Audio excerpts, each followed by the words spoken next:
I'm Caroline Miller, your host of Just Read It. We're a Pacific Northwest book talk show, and normally we use local writers to discuss New York Times bestsellers and have a little fun with that. But today, as we sometimes do, we get somebody very special who comes and spends some time with us. And today, I have Rhys Bowen with me. And hello, Rhys. And thank you, Caroline. Welcome to the Pacific Northwest. No rain on the YouTube. Delighted to have you with us. And I'm going to start off, Rhys, by just reading a brief biography. They don't like me to read, but I'd like to just give our readers, as if they needed an introduction.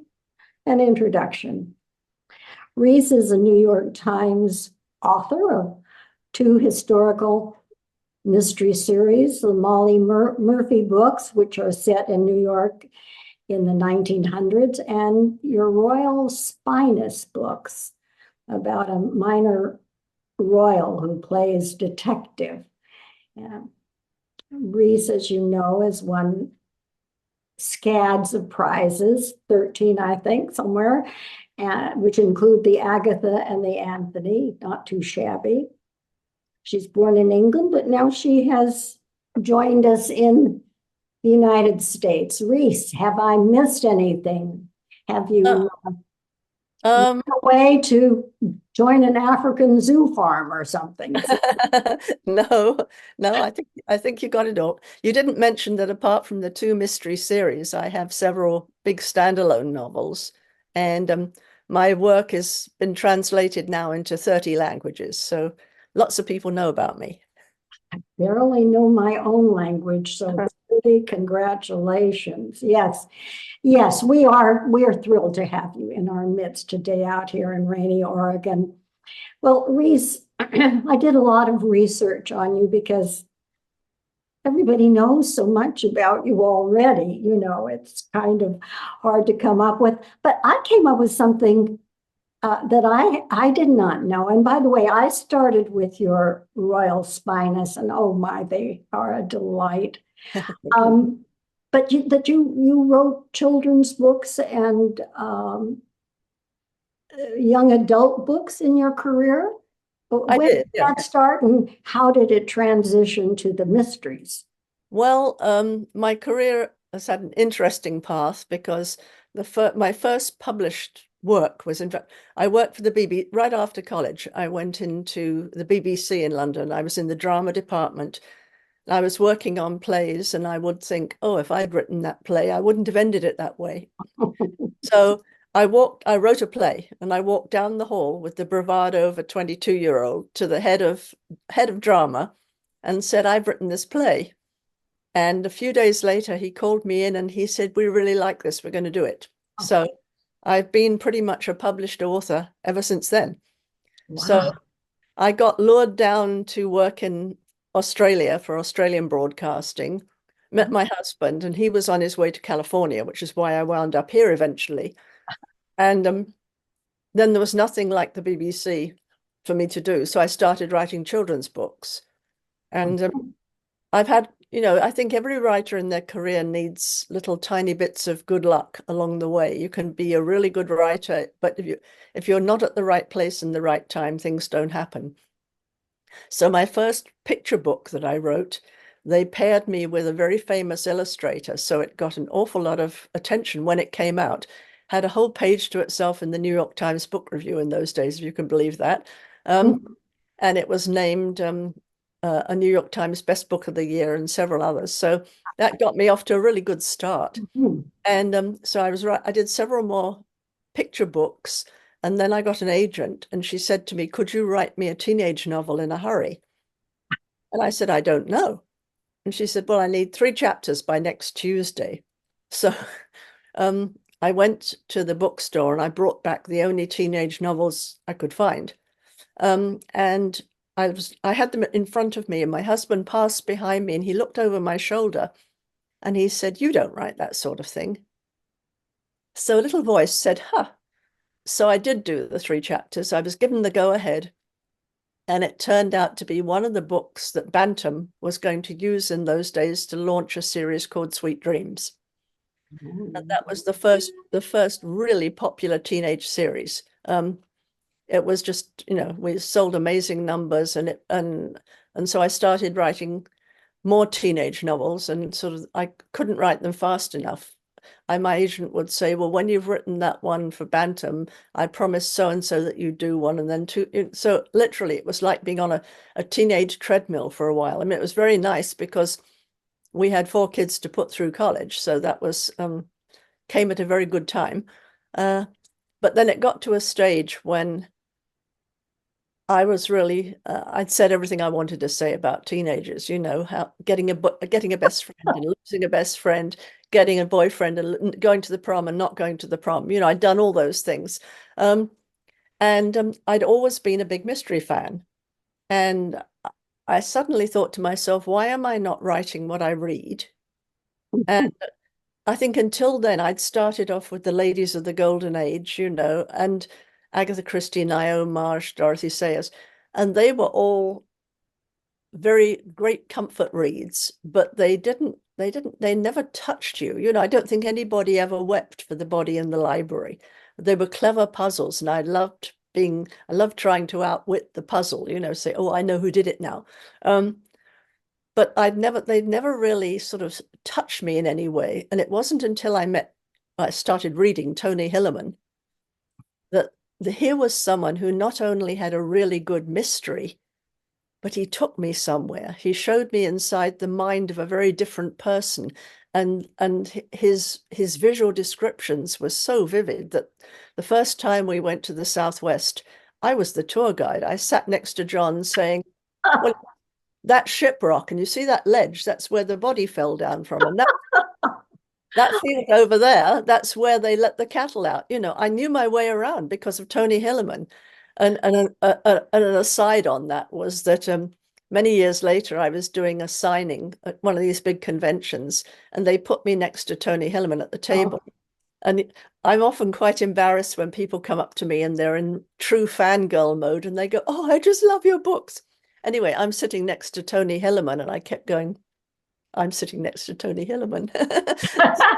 Well, as an aside for you, his daughter has been on our program. She's Oh, yeah. picked up his Oh, yeah. series. Yeah, I know Anne quite well, yes. Yeah. Yes, a delightful person, and Yes. we had a good chat. I want to pick up a couple of things that you said. First of all, let me say to my audience, I hope you heard what Rhys said. Writing is a lot of work, a lot of discipline, and it's really, really, well, it's an art form, let's put it that way. But it isn't always skill. Sometimes luck does. Dumb luck just comes in. So you were certainly a quick learner, though, I must say, and prolific. So kudos to you. But now, when you started to shift, you said, well, why aren't I writing the books I enjoy? Yeah.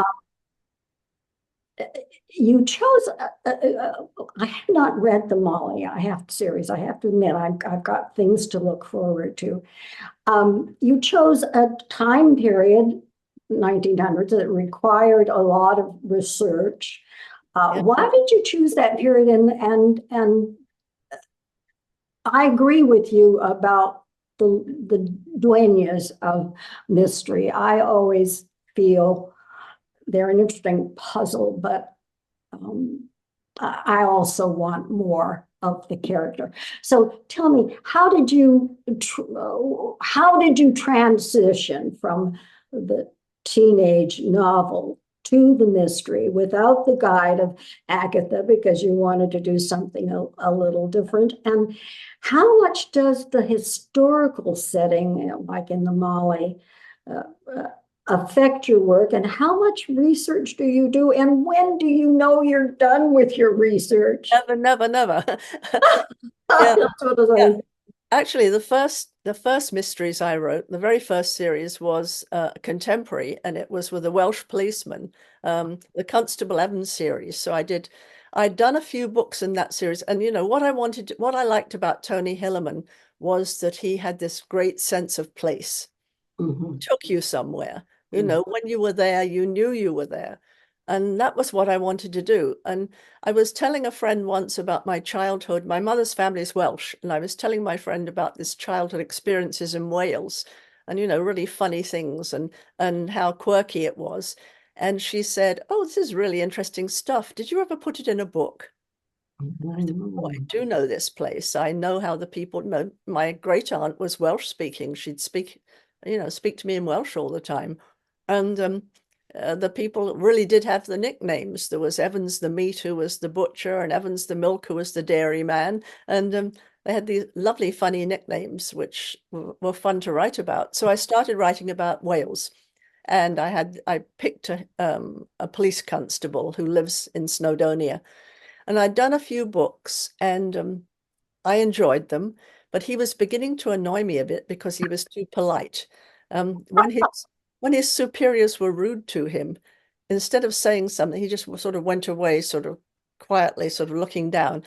So I was itching to write about someone who was a little more feisty, who had a strong sense of justice, who didn't always know when to shut up or back off. Someone a little more like me, I have to confess. I have been known in the past to stand in the quick check line at Safeway and go 1, 2, 3, 4, 5, 6, 7, 8. You've got 11 items, So I was trying to think where I wanted to set this woman, and I wanted a female protagonist too. I was thinking where I wanted to set this woman, and then I went to Ellis Island. And that's Oh. another of those things that completely unexpected and change your life. I hadn't thought of anything. I had a free afternoon in New York, and I thought, why don't I just take the tour? So I hopped on. And on Ellis Island, I was completely unprepared for the emotional overload I felt there. I personally have no relatives, no ancestors who came through Ellis Island, but standing there, I could just feel those walls crying out and saying, "We have known great joy and great sorrow." And I thought, oh, I want to put this in a book. And then standing there on Ellis Island, you look across that narrow strip of shining water, and there is the Manhattan skyline. So you can be that close to America, but you can't cross the last little bit unless the government says you can. And I thought, this is the ultimate locked room mystery. And so I decided to make my protagonist an Irish immigrant in 1901. The Ellis Island that we know has just opened, the one before it burned down. It was made of wood. Um, so the Ellis Island we know has just opened, and Molly Murphy has to flee from Ireland because she's accidentally killed the man who was trying to rape her. And he was the landowner's son, and she knows she'll get no justice in Ireland. So she keeps running as long as she can. And then she gets the chance to come to Ellis Island using another woman's name. And when she gets to Ellis Island, a murder occurs on the island, and the name she is using shows up as one of the prime suspects. So Oh. that was Murphy's Law. The first book in the series was off to a very nice start because it won four big awards that year, including the Agatha Best Novel. So it was a good start to the series. And I have all that to look forward to Oh, because I have not 20 delved in. so far, yeah. I Yes. haven't delved in that one. Yeah, Yeah. I will. I will correct my error. Yes, Yeah. absolutely. But as to the research, how do you know when you're done, that you've done enough to develop? Does the plot determine it, or is there something about a setting that you want to explore? How do you know when you've done enough research? Does it the gut feeling or? I what I do, my research is in various stages. I think, oh, I'd like to set this book in the garment industry, which is one of the early books was set in the New York garment industry. And so I read up on everything I can on the foundation of the Ladies' Garment Workers Union. I read all the Senate depositions after the Triangle Fire. So anything that happened in my work could happen to a real girl. So I do all that stuff ahead of time. And then I start to write, and then I find I have to look up little things as I go all the way along. I have to say now I have a really large library of research books of um, about New York, maps. I have a big map of New York in 1900 I can put on the wall, and I can trace exactly how she went. Oh, And just little things along the way. When you're writing historic, the first few I think were a really sharp learning curve. In fact, Molly Murphy in book 1 stepped ashore in Manhattan. I thought, I know nothing about Manhattan in 1901. I am doomed to research yeah, the rest of yes, my life. yes, yes. But another thing I did for the early books was I would go to New York and do exactly what Molly did. When she walked from A to B, Ah, I would walk it and I would say, can you hear the toot of the tugs on the East River here? Do you get the wind off the Hudson here? You know, obviously, a lot of New York that I write about, the Lower East Side, Greenwich Village, is still pretty much unchanged. There's a lot of it I can actually feel myself there. Um, and I got lots of letters that said, oh, you had Molly walk from A to B. That's completely impossible. And I'd write back, I did it. Um, well, and also she grew up on the west coast of Ireland. She's used to walking 5 miles to oh, school. yes. She thinks nothing of walking. And in New York, as you know, it's easier to walk often than it is to take a bus because you sit Oh, in bus in traffic forever. So if you're going cross town, it's easier to walk. I always do. Um, so I did that. But as you go along, little things like, oh, what was on a billboard on that street? I have several books of photographs of New York in around 1900, okay. because it was the age where you could first have your own cameras. And so people were taking photographs all the time. So Yes. if I'm going up a particular street, I would look and go, oh, yeah, well, the tailor shop was called this, and there was an advertisement for that. I can bring it to life exactly as it was, which is what I like to do. So I do all that research. But then as you go along, in the very first book, she's tailing somebody. And I thought, wait, what does she write with? She can't carry along a little ink pot and a pen. And then I thought, oh, could she have a fountain pen? And then I started researching fountain pens. And of course, they were way too expensive for someone like her. So, no, she couldn't. So, in the end, I had to improvise. And she sees a ladies' dance card and a little pencil attached in a pawn shop. And she gets it. And it's only about this size, so she can jot her notes down without being seen too much. So there were lots of things like that in the early books. I really had to jot down, what did her shoes look like? Could she have climbed over this wall? Uh, and I, as the series has gone along, obviously I'm much more comfortable with her environment. And for each of the books, it's set in a different environment, and I do that ahead of time. But now I'm writing this series with my daughter, and my daughter is fantastic at research. She reads the New York Times for every day that we write about, and she comes up with lots of interesting little tidbits that aren't really driving the plot, but they're so interesting they sort of create the atmosphere. There was one in which she describes a trial in which a man is accusing someone else of taking his wife away, alienating her affections. And it says the man being accused, he twirled his luxuriant moustaches and he said, can I help it if I'm so much more attractive than that other man? And that was the New York Times. So you get some really fun, good That's things. wonderful. Well, let me move on then, because obviously now Yeah, you've got a little help, but obviously you live your character, don't you? I I do. mean, Yeah, I do. Yeah. you assume her skin. So, Uh-huh. Yeah.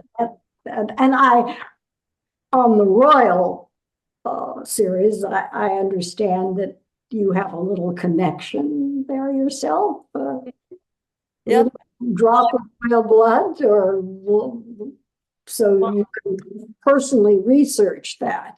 yeah, I married into a man from an aristocratic family. His family goes back to 800. And especially during the early days of my marriage, I stayed with the older generation who would have been around in the 30s. Yes. And they said things like, "Oh, do you remember that joke we played on the butler?" And and I jotted all down very nicely. We actually do have several cousins with these very silly nicknames. We have a Fig, who I don't think knows that she's in the books, thank heavens. We have a Fig, we have a Dude, we have a very distinguished elderly lady who's called Puff. Um, so it's quite kind of fun to have all these cousins. It still exists. People do have cousins with silly nicknames still. I think that's probably because these families call their children Victoria, Henrietta, and you can't say that Yeah. all the time. So she, you know, uh, uh, That is, that is, well, that is also a piece of luck, I guess. That helps you give authenticity to your yeah, work. I yeah. wanted to ask you though about now you are so prolific. One of your interviews you said you write 2 novels a year. Unthinkable in my lexicon, but you got 2 mystery series going. And I know people do, they fall in love with the character and they want more and more. And you gratefully supplied, at least in the spy one, the Royal Spy. They're so much fun. Um, but how do you keep the history of your characters clear? How do you prevent some fan coming and said, well, in book 3, she said this, but you said in book 5? How do you keep your characters straight, especially if you've got 2 very popular series going at the same time? Well, I think they're very different from each other. And I don't play with one when I'm writing the other. When I'm writing that first draft, I am completely in that world. I mean, it's happened to me that I have come upstairs and I've absolutely snapped at my husband, and he looks at me like, "What did I do?" And I say, "Oh, sorry, that was Molly talking to Daniel. I didn't realize." Um, so I am in that world, which is kind of hard sometimes because if I turn over at night, I will turn Okay. over and I would go, "Oh, wait, she wouldn't have said that." And then I have to get out a little pencil and scribble down some things. So it's hard to shut off till I've got the first draft done. At the moment, I actually do 2.5 books a year because I'm doing a Royal Spinus book. Yes. I'm doing one of the big standalones, which takes a lot more. I mean, they're 400 or 500 Right. pages, a lot I more. want to get to that if we Yeah. And then I'm doing half the Molly book with my daughter Claire. So I keep trying to slow down. And I say to my publisher, well, maybe I'd like to sort of take a year off. And they go, no, no, no, no, no. Um, can.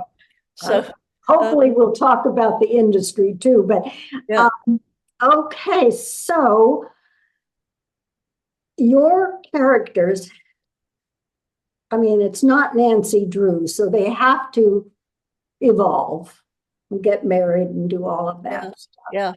Um, so what triggers, when do you decide to marry off one of your characters, or Uh, how do you do that evolution? oh gosh, I don't do anything for anybody. I first meet these characters and then they just take over. They do what they like. I literally follow behind and go, "Oh gosh, you're not going in there, are you?" And then I follow and write it down.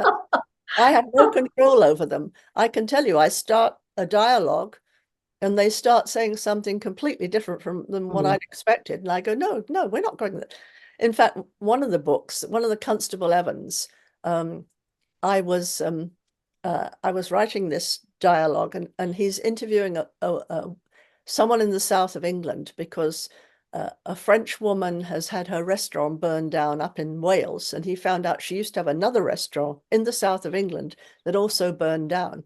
So he is down there interviewing a woman who knew her, and in this dialogue, the woman suddenly said, "So was she really French? I'd always thought she was English."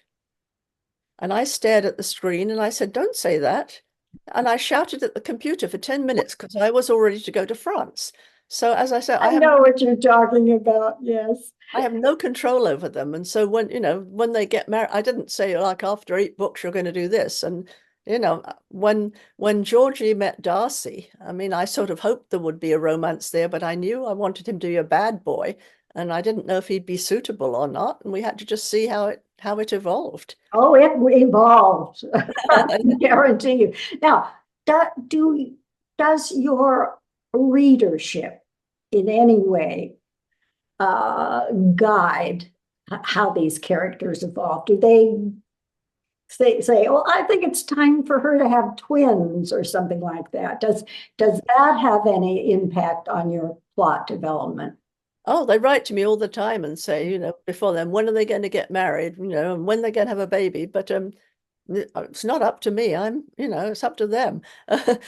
And I mean, I have to say, every single book that I've written, I think I can say is something that I wanted to read, but it wasn't on a shelf. So I wrote it. Uh-huh. So I don't think I write for anybody else except me, really. That's Yeah. interesting because I've never asked that of other authors, but yeah, we tend to write. I like books that take me, as your royal spinous, places of fun and elegance and parties and, Oh, yeah. yeah. So that leads me to ask the question, when you finish your latest novel, whichever series it is, or whether it's a standalone, and I do want to get to those, um, are you satisfied with it? Do you think it's better than the last one? Do you make those kinds of judgments? Um, Do you know, I can't always tell. I mean, I think I've done the best I can do at that time. And sometimes I've thought, oh, this one's really good. Or, oh God, this wasn't. And then I get reviews, and then I've got a starred review on something I thought wasn't quite as good. And then, and Bowen actually outdoes herself this time. And I thought, so I can't judge.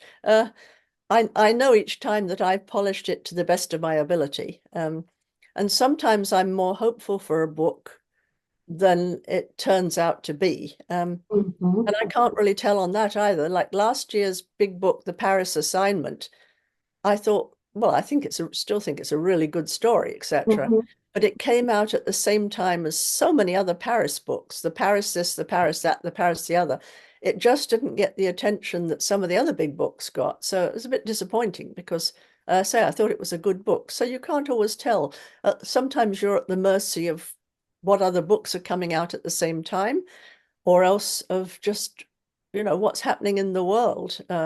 I know I had a friend who's had a big thriller that everybody was very excited about, and it came out in September 2001. So, Oh, right when the Twin Towers fell, so it was doomed yeah. because nobody talked about it at all. So Right. you can never tell. It's I say I go through when I'm writing it, I go through periods of despair and elation. Uh, I sort of go, oh, this is awful. This is everybody will come and want every award they want it back again, and nobody's going to like my books anymore. And then I go a bit longer, and then I go, oh, this is working really well. So it's always a roller coaster. It's almost a disease, isn't Yeah, it? yeah, it is. It is. Well, I want to, so much I want to talk to you about. I know I'm not going to get to everything, but the standalone, maybe the first of the standalones I read was The Tuscan Child, which I just thought was beautiful.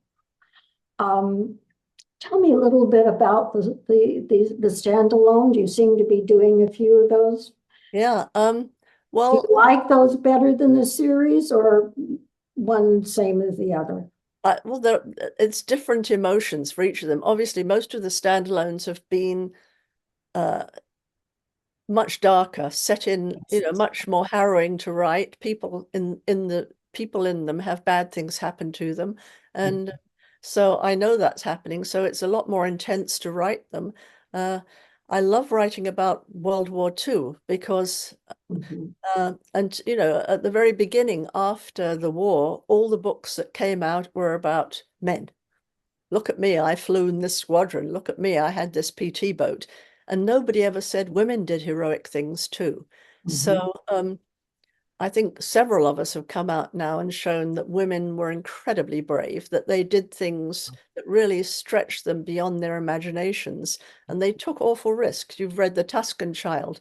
That simple woman in Italy risked her life every day by bringing food to an airman who'd crashed. Mm. So, each of those books highlights somebody who did something very brave. So I'm very glad to, and also I want to remind people about World War II. Like, this is what happens during fascism. It's not good, and so I'm delighted to highlight that again. So and also it's a period of heightened emotion. So any emotions in the book are really doubled because you're living in a time of danger anyway. Yes. So I've done quite a few. I've done The Tuscan Child. I did The Victory Garden was about World War One. And the Venice Sketchbook was World War Two. Where the Sky Begins was World War Two. The Paris Assignment was World War Two. So I've done quite a few books about World War Two now. Mm. And you asked whether there was much fun. I mean, obviously, when I get back to the Royal Spiness series, it's very therapeutic because I can chuckle as I write it. I can Mm. call Mm. out to my husband, "Hey, guess what Queenie just said?" It's I find them easy to write because I know everybody. It's like going back to a high school reunion. I know the characters. I know what sort of things they're going to do. I know who's going to clash with whom. So a lot of that's a lot of fun. But the big books require lots of work, and I found them very satisfying when I finished them. Well, I just want to pick up on the point that you made about women's role in these wars, and certainly uh, they certainly had a big impact on American women and springing them loose. So yes, a few less wars though would be nice, wouldn't it? Well, I want to shift because our time is closing in, and you mentioned the luck of the market, but so much can Yeah. come out that you're competing with the Twin Towers or whatever. Um,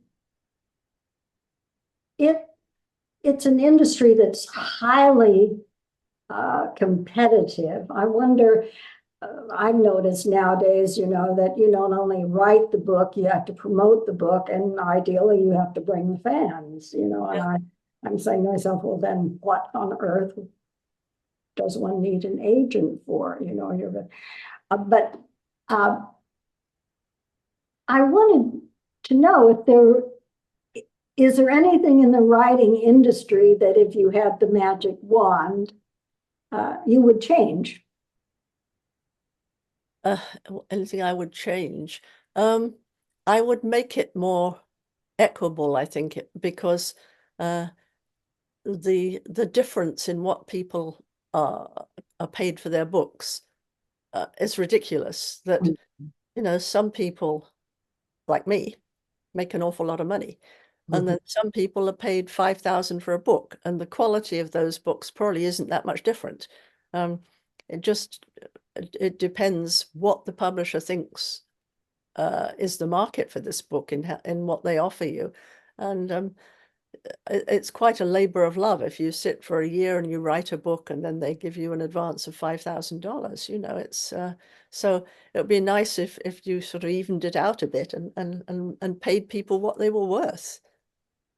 Okay, I don't think there are any writers in my audience who would disagree with that a bit, to Yeah. spread the wealth a little bit. I've Mm. often felt, Rhys, that writers don't get much respect. When you reach your level, of course, that's a different story but so many industries feed off of the creative energies of people who are loving to write, loving the language and so forth. And they get so little for, Mhm. except the satisfaction of the love of doing the art, the craft. And I got two more questions and I will let you go. One is, do you see yourself as you delve in this craft as long as you have? Do you see yourself, your own style evolving in any way? Um, I mean, for example, has technology had any impact on your writing? Technology hasn't had any impact on my actual writing at all. It's had an impact on my life because I have to spend half my life now in social media. I have on, Yeah. on the various platforms, I have 400,000 followers, and some of them are strange African men. I have an assistant who spends her life zapping out inappropriate comments. So that's a big thing that I have to do. But no, I've always, I say, written the book that I want to write, and uh, I've never written a book because my publisher says, "Oh, why don't you write us about three vampires now?" I'm not going to do that. I have to feel I have to be passionate about what I write. I have to be really like sometimes I picked up one of my own books and I've just sort of randomly started to read it. And there was one where I found myself crying and I thought, oh, that must have been, I must have done that quite well because I'm crying now. I often cry over my writing really, for different reasons. Well, I want to close. Thank you so much for this delightful interview and being allowed to peek into the mind of an internationally famous writer. Um, my question to you is a rather personal one, but I know all of my readers will want to know, our viewers. A writer of your stature and acceptance and volume of work, what does Milady have on her nightstand when she goes to bed at night? Um, well, at the moment I have well, I always have a big pile of books, but I have my friend Jen McKinley's book. I've just started reading. It came yesterday, called Love at First Book, and that's great for now because it's Jen has these light, witty romances which are perfect when you've been doing too much and a little bit overstressed, and it takes place in Ireland, which I love. So I'm having a little vicarious trip to Ireland at the moment. Um, I've also got another book which is called Miss Emily's English Kitchen, which I'm Oh, we reviewed that. Wasn't oh, that yeah. a fun Yeah, book? yeah, I just started writing that, but then Jen's overtook it. So I'll have to get back to that one. Yeah, it seems a lot of fun. Yeah, It's quite fun. But yeah, it's true to the period. yeah, So yeah, yeah. don't want to Uh, spoil it for you, but there are hard times there too. yeah. All right, now I know you just put out one book recently, and it's a spinous book, is it not? I haven't gotten to it yet. What's your latest book? My latest Spinus book was called The Proof of the Pudding, Yes, that's it. and my latest Molly Murphy book was called In Sunshine or in Shadow. And then in August, I have my next big standalone coming out, which doesn't take place in World War II, takes place mainly in 1968, Oh, which is now historical, by the way. mhm. And it's called The Rose Arbor. And is it a mystery too, or It's more of a, suspense more than there's a lot of mystery to it, but it's much more, it's yeah, historical suspense. It's about a little girl who vanishes from a London square, and the whole country's looking for her. And the heroine is a newspaper reporter who finds that it might be her disappearance might be linked to three little girls who vanished when they were evacuated in World War II. okay, all right. I don't know how you pour them out. I do not, I'm so, there's no other word for it. It's called jealous. What a remarkable talent you have. And I'm so grateful that you share it with us. And I've got this whole Molly series that I haven't even touched. Oh And yeah. I hope I live long enough to get to all of them. But I want to thank you for being with us here, uh, sharing your experiences. Again, saying to my readers, yeah, writing is work. It's also luck. But if you love writing, stick with it. Wouldn't you say? Writing is a way to spend your day, Rhys. Yeah, Would I mean, you? yeah, right. I mean, you'll say writing is work. It is. If you want to be a writer, you have to, it's your profession. You can't say, oh, I don't feel like it right now. I Yeah, make myself do about 1,500 words a day when I'm doing a first draft. And sometimes they're very easy. And other days it's, oh, get up, walk around, get a cup of coffee, come back, throw something in the laundry, but if you can't leave till you've done those words, then I think, oh, this is rubbish. And then the next day I look and I think, oh, that wasn't so bad after all. So, you it's a profession and you work like any other profession. that's right. Yeah. Thank you. That's the point I want to make. It isn't dashing off something and going to self-publish on Amazon. It's work, Yeah.